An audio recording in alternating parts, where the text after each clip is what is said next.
Hello, everyone. Welcome to We Are Wavemakers. Today's episode of season one of influencer marketing will tap into what many businesses are struggling to figure out: how to track your ROI when working with an influencer.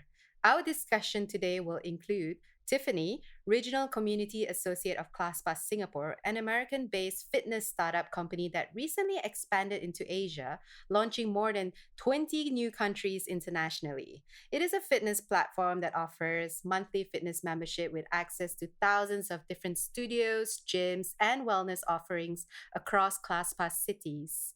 Our other guest is Su Wei, the Assistant Marketing Manager of Wing Tai Clothing Malaysia, a fashion retail company representing a collective of prominent fashion brands like Topshop, Topman, Miss Selfridge, Uniqlo, Karen Millen, Burton, Furla, to name a few. These ladies will be sharing their insights on how they track their marketing ROI for their marketing campaigns. Hopefully, by the end of today's episode, we'll learn new methods on how to measure campaigns. I imagine for most businesses, this has been their number one concern when working with influencers, right, Nas? Absolutely, Rach. Think of it this way, like all marketing spend, every budget that has been set aside basically needs to be justified. It goes beyond those pretty posts and cool visuals. I mean, most businesses these days are starting to wonder whether it's worth their money to go after the mega influencers for the sake of getting them to post and tag and use their hashtags. When in reality, if you work with smaller influencers, there may be better ROIs from there. So, after all, this is a business transaction, and there's got to be a benchmark of success to evaluate why they should continue working with any influencer. Yeah, that makes sense. I mean, if I'm going to invest my money in something, I definitely want to know what I'm getting in return. I read a global research from Rakuten Marketing the other day, and it reveals that the allocation of marketers' budget for influencer marketing has doubled over the last 2 years, reaching 40% in 2019. Wow. In the UK, marketers working for consumer facing fashion, cosmetics, and travel brands are now setting aside in excess of £800,000 per year, which is 40% globally, for influencer campaigns, compared to just 24% of their budgets back in 2017. And these are the stats from the UK alone only. Can you imagine other parts in the world? Why do you think more businesses are investing in advocacy of influencers, Nas? I believe that social media has led to change on like consumer spending habits. These days, consumers spend lots of time on these different channels, and their purchases are driven by trusted recommendations from influencers. With that, more businesses are willing to allocate a bigger budget on influencers who can enable leads and brand discovery. So there's definitely a need to understand the real impact that influencer campaigns have on the purchasing journey before spending huge sums of money, of course. Mhm. The best way to do it is to set a benchmark based on specific metrics depending on the social media channel. Okay, so tell me more about this benchmark you speak of. How do you determine this success if it's different for every business depending on their size, budget, and so on? So I think this really depends on the campaign objective. But to simplify things, the metrics would be similar to how we approach your ad spend. So you've allocated, say, $100 for an ad that you're running, and the goal is to get as many impressions as possible for your target audience. From there, you would then review the total impressions that someone saw your ad over the amount of money that you spend. And so let's say that number is 1,000 impressions. This would mean that your cost per reach is about 10 cents. Now, applying this formula to the influencer's page, we would request the influencer to provide the total reach they got for their post that they have done for the client. We then take the amount of money or total product value that was spent on them and divide it accordingly. Now, if there is more than one post that they made, I would start with calculating the average cost per post and divide it by the average reach they got per post. Then you tally all that up and get the average cost per user, which should give you a benchmark on how much you're willing to invest in every potential customer you acquire. So it's a lot of like information there, right? Right, I was going to say there's so much numbers, but continue. So think of it this way. So say influencer A only costs 50 cents to reach, and the other one is like maybe $1. You then can make the conscious decision to say, you would invest in influencer A versus influencer B. So now, instead of just looking at how pretty the influencer has taken a photo, we can use their reach to decide whether or not they are worth the investment. This calculation is specifically for brand awareness, though. There would be different variables if the goal is also to drive traffic or sales. So, as I mentioned from the start, it all depends on your campaign goals. All right, Nas. I think that's a good reference to get one to think about their influencer marketing campaigns. That being said, that's been insightful in terms of numbers, and Yep. I'm very excited to speak to our featured guest today. I bet they have some, interesting marketing insights based on their respective roles for their companies. Yep, me too, especially because they're from different industries. So I'm really excited to hear Yeah, about it. definitely. So, welcome, Su Wei and Tiffany. Thank you for being with us today. Hello. Hi. Thanks for having us. Fantastic. Okay. All right. So, I'd love to know, like, what kind of expected budgeting should a business think of? Like, when it comes to cash or product exchange driven. Maybe we'll start with Tiffany. Sure. So, in terms of expected budgeting, I think at a baseline level, you need to think about your cost of goods. So, whether that's your product or your service, what you're providing these influencers will come with a cost. And then you need to think about any additional costs. Maybe you will be putting in extra money to help film or edit the content for your use in the future. And then comes like the tricky topic about the cash, how much will you be paying the influencers? And your budget really depends on how many influencers you're using and also the type of influencers. So obviously macro influencers will be costing more than micro ones. So I think it's good to sort of think about your baseline level and then add on any extra which you might be able to provide depending on your goals for the campaign. All right, cool. Thanks. And what about you, Sue? Like, would you say that that's how you guys work around your budgeting with Wing Tai clothing? Like, is that sort of like the approach that you're using at the moment? So I totally agree with Tiffany. It depends on the campaign itself. Definitely on how big the campaign is. You could go hand in hand. So it could be part cash, part products. I think we have to really think about the purpose of the engagement. So say it could be a macro influencer, or it could be a micro influencer. So depending on how suitable these people are, and depending on the campaign, some campaigns it's necessary for us to give more of the products so that they can highlight it on their platforms, so that the people that are engaged with it, they can see the products itself rather than just getting paid to do a service. So I think it goes hand in hand. It really depends on the campaign basis. Yeah. And what kind of metrics are you guys measuring at the moment? Su Wei, for example, like what are you using to measure the success? I think it's our usual, looking at the engagement of the post. So the number of likes. Obviously, the number one would be the number of followers. So it depends back to on how big the campaign is. If you're looking at a more micro influencer or a macro influencer, I think the number of followers really determines on how big you want to grow this thing. So engagement of posts is very important. Like looking at the number of likes there is, number of comments on every post, number of shares even. Do you guys use it for, say, sales, for example, at all, for like tracking sales? So in terms of sales, I think we get like maybe a referral code. That's about it. So we've not really tapped on that on direct sales. So it's mainly like a certain influencer gets like a special code to tag onto their the thing that they're talking about. So it could be based on even like a UTM tracking. So adding on to the UTM module, like parameters that we add onto the link. So an influencer could have a specific link that has a tracking code. So like a referral code or a tracking code. So whoever that clicks through the link will actually be connected to the influencer space. So that's how we track. Okay. And Tiffany, I think, we've worked with you before on some campaigns. Would you share with us a little bit on what's really important at ClassPass in terms of like metrics wise? Yeah, so I think ClassPass's approach to influencers is slightly different. Like we kind of go for more of a community feel, and they are like our number one brand advocates. So we do actually work with like the same group of people, and we've sort of managed to narrow it down based on some of the metrics which other brands use as well.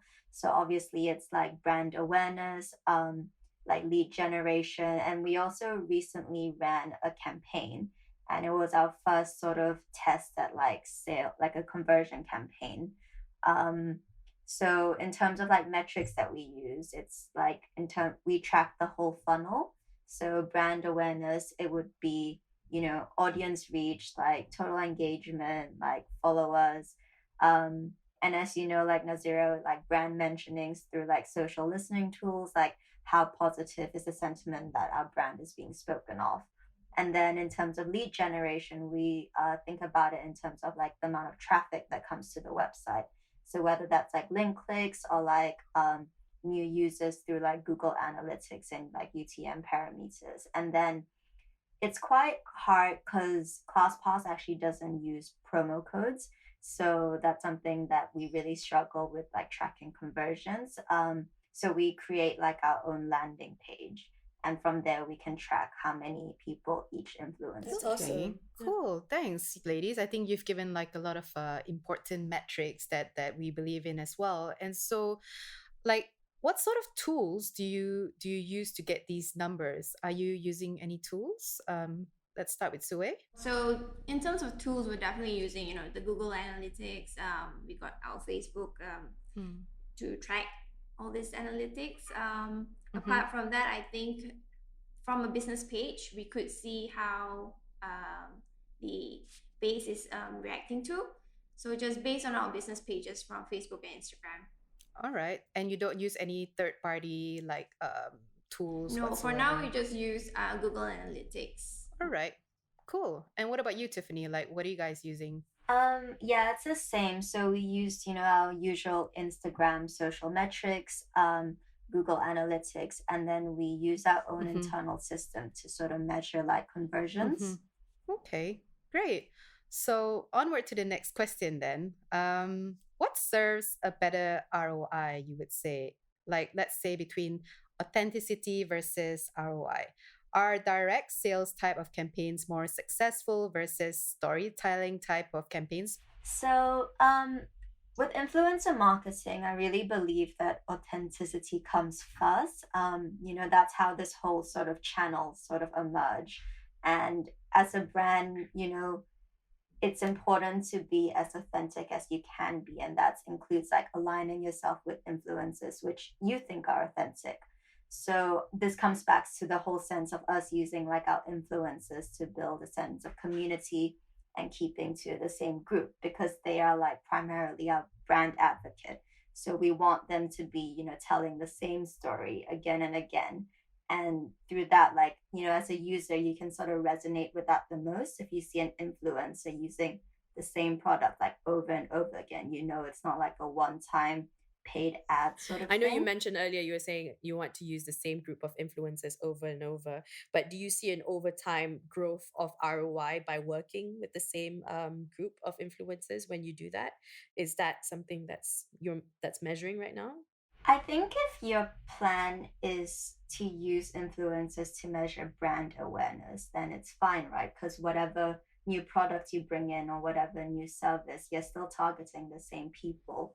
But if your aim is to, ultimately generate like direct sales, then perhaps you have to look into exploring other types of influencers, like maybe someone that comes from a different category. Actually, Su Wei, I wanted to just quickly get your thoughts on the whole ROI thing versus authenticity. You work in a bigger corporation where you carry multiple brands, and my question would really just be, in authenticity versus ROI, how do you justify that to management when it comes to influencer marketing? Does the management understand this, or is it difficult for you to work with it? I mean, like, are they open, in budget? At the end of the day, it is important for us to generate sales. The return on any kind of investment is important. So definitely when we talk about more of like a more authenticity, um, our company would be a little bit hesitant to tap onto that market because we do want to see sales at the end of the day. But we also have done a couple of campaigns where we really tap on just tapping onto base and making sure that these people are the ones that do wear our brands, so it's more believable on their end. And then we see that their followers or their base is very engaging. They would actually resonate towards the things that they're wearing or representing. So I think that is a little bit more important now compared to obviously just directly translating into sales. Yeah, that's so true. I think that's what, merging the whole community aspect that ClassPass is trying to champion, and sort of finding that sweet spot that we need with influencers is, I think, what a lot of businesses are actually going through right now. So thanks for that insights, guys. Yeah. So then would you say, is it important to get more noise versus conversions? Like when you guys work with influencers, like is it really about like the content, or is it really about the sales that it brings to you? Like, do you guys track the audience sentiments? Which do you prefer? Let's start with Tiffany. So I think like influencer marketing is generally better for generating brand awareness. So as a result, it's better to get more noise instead of conversions.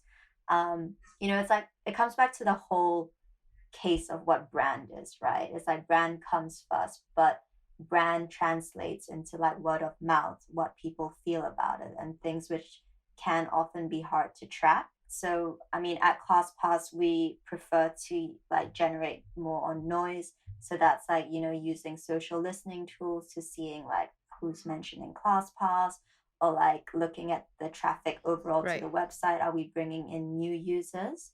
And like, are we generating more link clicks? That sort of metrics. Right. Okay. And what about you, Su Wei? You mentioned just now, like, for Wing Tai, obviously sales conversion is the priority.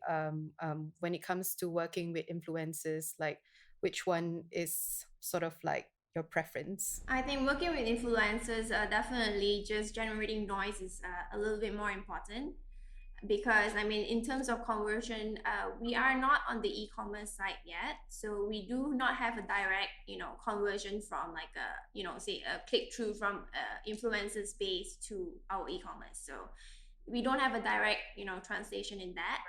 Yeah, but definitely noise, because like we mentioned before, I think in terms of telling the brand story or telling of how people feel wearing the brand is a little bit more important, especially when we're engaging influencers. Yeah. Okay, great.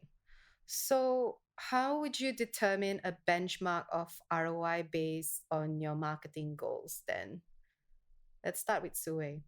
So a benchmark for in terms of ROI based on the marketing goals, I think would generally be in terms of how effective the number of shares or number of likes the influencers has gotten from the post.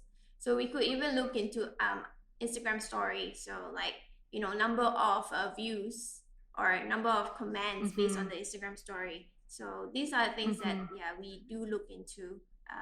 So in your influencer campaign, you get them to send you these numbers, basically? Yes, we do get a post, I guess, a report on this, so we could see how effective it is.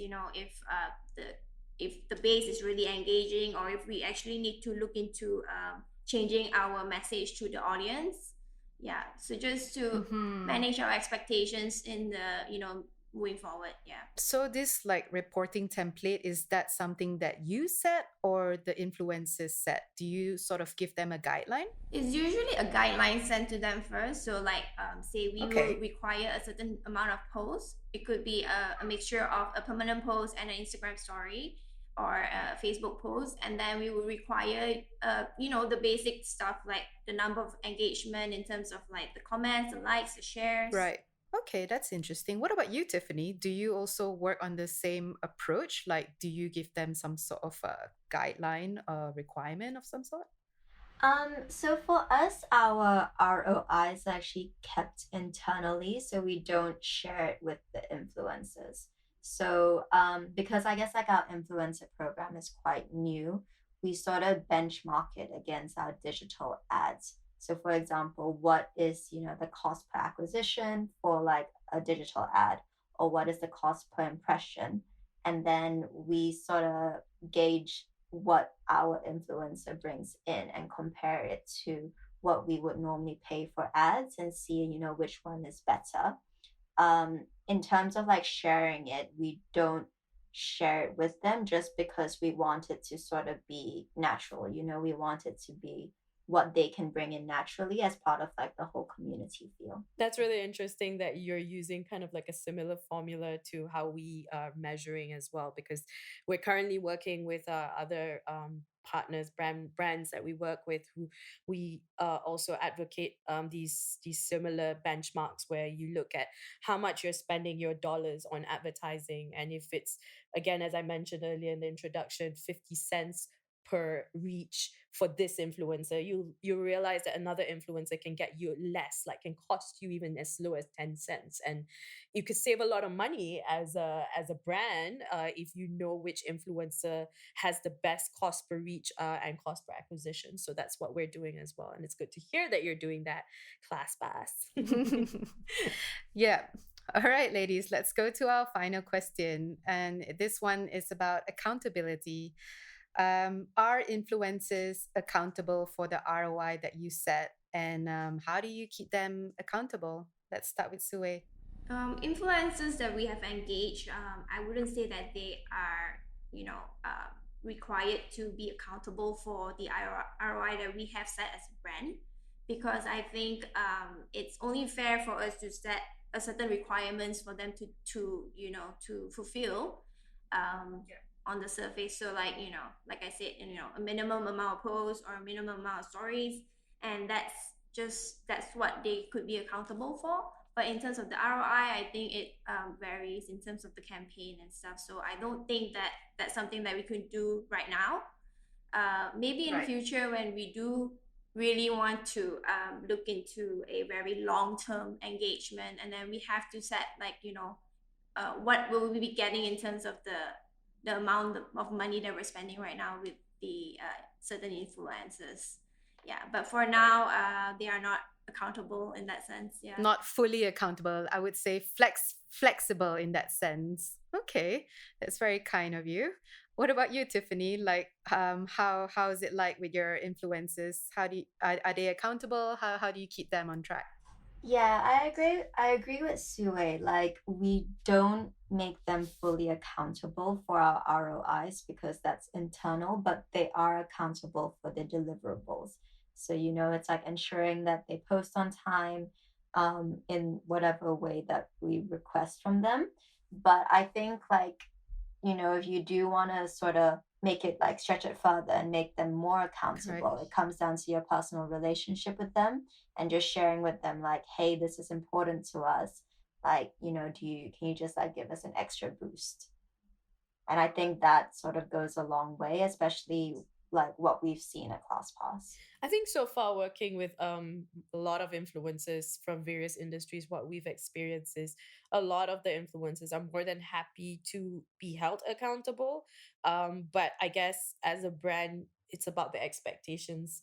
But I agree with you guys. I mean, in terms of like ROI, you can't expect an influencer to be held entirely accountable. They're the ones being engaged to assist you in this. It's and your targets are shared internally, so they have no idea.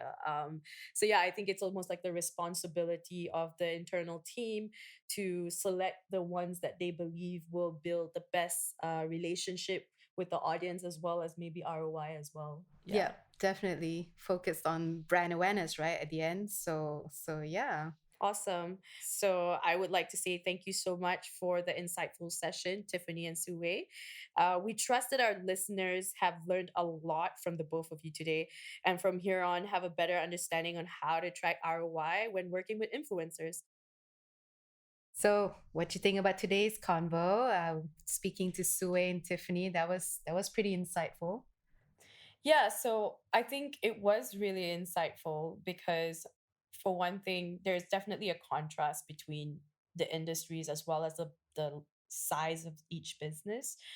ClassPass, even though it's doing this world domination, in the fitness industry, and they're expanded to Asia and now into Europe, originally from the US, you realize that despite that, they're still a startup at the end of the day, and their level of establishment in terms of how they use influencers is completely different from, say, um how Wing Tai Yeah, does it. Wing Yeah, Tai. Yep. Su Wei, they have a similar approach. However, they don't have an e-commerce store. Whereas, like, as a product, ClassPass is really about, it's an app. Yep. So it's all about online for them. Like, everything has to be measurable online for them. And so you notice, like Tiffany was saying, her metrics had like cost per acquisition and cost per reach, which is really important for her because she needs to justify why she's investing in this influencer versus that influencer. And but I like at the same time that they're working on this whole community aspect in Yeah. ClassPass. Whereas that, and I believe like Wing Tai, because they carry multiple brands, it's kind of hard for them to build a community unless they create a branch of calling it, I don't know, like the Wing Tai crew, and Yeah. then they become like a group of influencers that they can work with. But because every brand that they have carries different types of target audience, it's almost really difficult for Su Wei to really pinpoint. Actually, interestingly enough, I believe that Wing Tai does have a community. It's called like a Fashion Fast Forward F3. And I think that is sort of like the sub brand that they use to build this community and sort of like to engage all these different fashion users. For the different brands that they work with. And so, with that aspect, I do believe that the nature of business really affects the way they measure their ROI. Like you said, like ClassPass, because they're expanding, they're aggressive. So, the noise is important. Like she spoke a lot about like brand awareness, whereas like for Su Wei, it's sort of like an old time brand that's been there for the longest time. And so it's about reminding people, like, hey, we're still here. And so they're sort of like competing against like all these other brands, but at the same time they don't really need to compete that much because they've been there the longest time. So their efforts are like different. Like they're more focused on like sales, as she said, because they're very much like retail based. Whereas like ClassPass, it's an app. So it's very like digital. They need those downloads, they need those subscribers. What do you think about the difference between both businesses, one being like very internet driven versus like one being very like brick and mortar, per se? I think that is really, and will create an impact to the ROI for an influencer marketing campaign. Because, for example, we've done campaigns with ClassPass where it's very experiential marketing style, and we see a lot of growth because we invited a ton of influencers to the events, and they brought a ton of noise and reach for the brand as a whole in Malaysia. Um, and then at the same time, we also realized, like, say for example, if you own multiple stores like Wing Tai's brands like Topshop and all that, they have stores all over the city of KL. And in order for them to create that noise, they would need to consider like which brick and mortar store is going to be the best store to make noise, and I think what matters here is that if they do so, again, it goes back to like how much noise is the community making. I mean, you mentioned about their F3 community. um I really am curious to know what kind of influencers they've worked with to sort of integrate the different brands that they have. Because if they are using, in a way, like in my opinion, if they're going to create a multi-brand conversation with the F3 brand, what they should do is to create sort of a persona or a group of personas that actually fit this entire brand strategy that will translate into ROI. But again, this is a tough one because every brand that they work with is completely like different. Yeah. And I'm curious to know how they're building that up actually, and how that is translating ROI wise for their influencers. Yeah, perhaps we could like, reel her in for a different conversation because I am curious as well. Yeah, because the thing is, like, I've been to their website. I know that they have Wing Tai is a massive company. They have It's huge. multiple businesses in their entire hub, and retail is one of them. And yeah, F3 is one of those things that they carry with their multiple brands. But I've never seen a marketing campaign run for F3. I don't know. Have you? I'm not sure. Well, it's very physical. That's why I said that they're very brick and mortar driven, So it's almost like a membership based community where they have these secret shopping services. Interesting. They have their own website where you can sort of like subscribe into and get all these like special deals and everything. So it's a different type of community building. I mean, it's also like sort of like working with their customers and then like building up on that influence with the people who already shop with them per se, Okay. And that light, I guess what we just need to realize is that every business will have a different way of engaging with influencers, and it just depends on what their business is about and what their budget is. Definitely. And just a last point, what did you think about how they both agreed that it's important to not depend on the influencers for the ROI? Like they were very like flexible in that aspect. Like, what do you think about that? I 100% agree with them. You can't rely on the influencer to really be the person to bring in ROI for you. At the end of the day, it's called a marketing mix for a reason. Your influencer marketing budget is a portion of your entire marketing budget. So to say that the influencer is going to be the main cause of your ROI, the answer is definitely no. But to not hold them accountable, I think they are held accountable, as you heard, based on their, expression. But I think to say, hey, you've got to make me $1,000, that's insane. Like you can't expect that of an influencer. But interestingly, this is a perspective from like two marketers, community managers, sort of like positions. Like, how do you think we educate, like, say, brands and businesses who obviously think that if they're paying for the influencers, like these are like the upper bosses, right? They're the ones that want to see the ROI. They're like, hey, I'm paying this much for this influencer. Like, where's the money? Where's the sales? Yeah, well, that's what I was asking Su Wei from Wing Tai. Just wanted to find out, how does upper management see this? Because I think what upper managements need to understand, though, it's the same way how you would invest in, say, printing a flyer. How likely are you going to get that into conversion? Maybe like out of 1,000 flyers, it might be like 500 or even less, 10%. So that's the same cost. Yeah. And you can't view influencers to be the answer to it all. It's gotta be the same way you view how you would print flyers or how you run billboards. It's the same. I like that print analogy, but what if they turn around and told like, look, everything is digital these days, and so we can sort of like put in UTM pixels, track everything, like plot everything there. What if they turn around and say like, isn't everything trackable these days? Okay, so, going to that, I really think that what's fundamental about this entire, conversation that we've had with the ladies is that we all should have some kind of ROI benchmark set up to start. And then, of course, the final thing is also to I wouldn't say lower your expectations, but realize that influencers are just a small part of your marketing mix. I do agree that you can increase your budget year on year because they do have a fundamental support to your growth for your brand, but be wary about the fact that they're not the entire end all of your business growth. Definitely. So this benchmark, as we spoke about earlier today, is always important depending on your campaign and depending on the type of influencer you deal with. So yeah. Well, with that, I'd like to wrap up our little, conversation. And I hope our listeners have gained a lot of value from today and have a better understanding on how to track ROI when it comes to working with influencers. And if you're tuning in, thank you so much. Don't forget to subscribe to our podcast as we've got more topics coming out every fortnight. Do stay tuned for the next episode where we'll be sharing how to cultivate long-term collaborations with influencers. It's going to be an important tip for those who are already engaging with influencers. So with that, my name is Naz. And I'm Rachel. And this is a podcast brought to you by Wavemakers, an integrated marketing communications agency recording live from the Island of Gods, Bali.